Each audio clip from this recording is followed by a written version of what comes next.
There's a strange exhaustion people carry now. Not the kind you fix with sleep.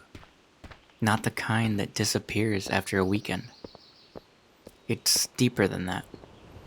It's the feeling that no matter how hard you try, no matter how early you wake up, no matter how much effort you put in, the reward just doesn't match the cost anymore. But you still show up. You still work. You still try to be responsible.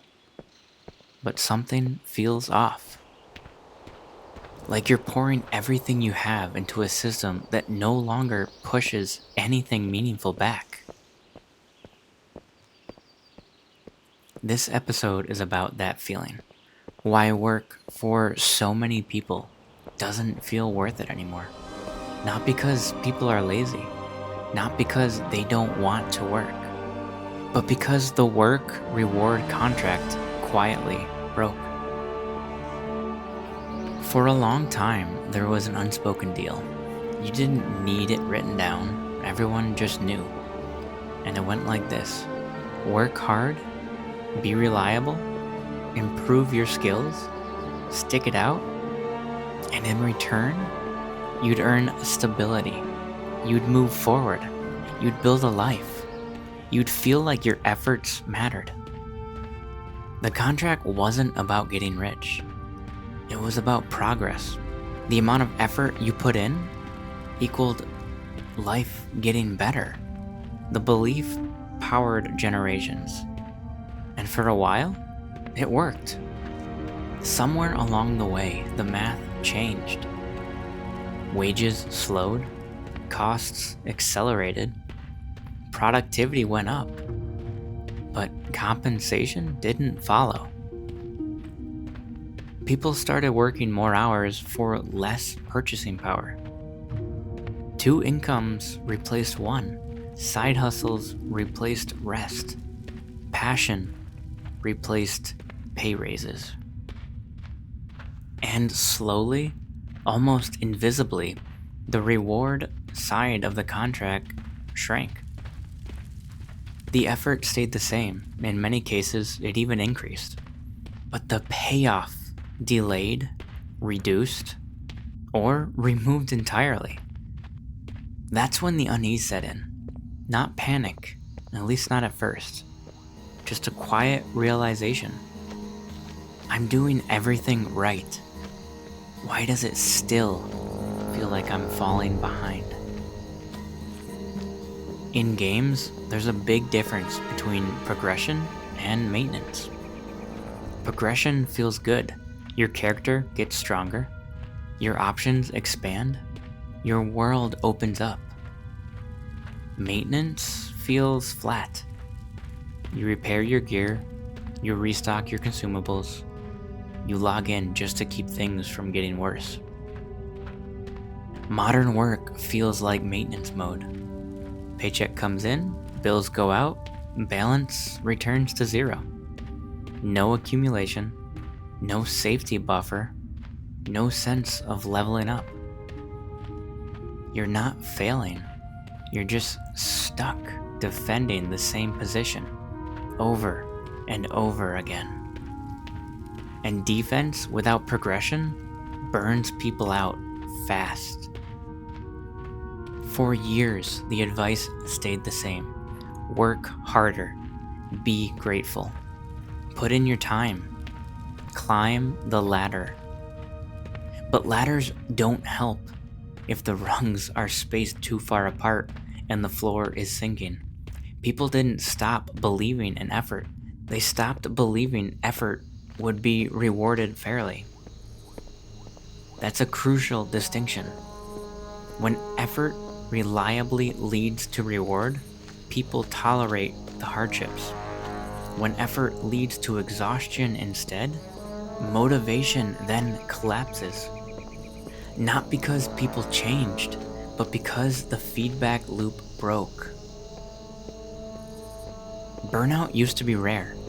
Now it's common, and it's often misdiagnosed. Burnout isn't just working too much. It's working without proportional return. It's giving more while receiving less. It's being told to care deeply while being treated as replaceable. And it's being asked to sacrifice for goals that no longer feel reachable. Burnout is the body recognizing that the cost to benefit analysis is upside down. It's not weakness, it's a signal. Here's where things get serious. When people stop believing work leads to a better future, they don't just lose motivation, they lose meaning. Work takes up a massive portion of life. If that time doesn't build anything lasting, the emptiness spreads. People start asking dangerous questions. What am I doing this for? Is this it? Is this all adulthood is? And when those questions go unanswered, cynicism replaces hope. That's not laziness, that's grief. Grief for a future that was promised but never delivered. Every generation has struggled. That part is true. But here's what's different now. In the past, struggle came from trajectory. You struggled early, so things could get better later. Today, many people see no later. Housing feels extremely unreachable. Retirement feels theoretical. Healthcare feels risky. And savings are fragile. When the future collapses into a permanent present, effort loses its meaning. Why sprint if the finish line keeps moving further and further? Here's the part no one in power expected. People didn't just complain, they adapted. They stopped over-identifying with work. They stopped sacrificing everything. They stopped believing loyalty would be rewarded.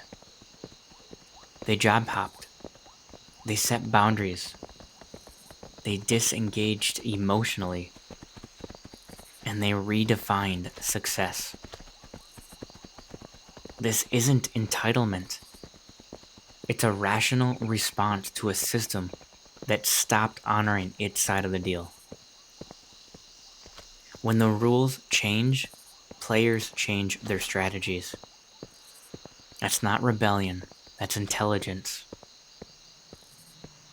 This is the heart of the story. Most people aren't asking for luxury. They aren't asking for yachts or private islands.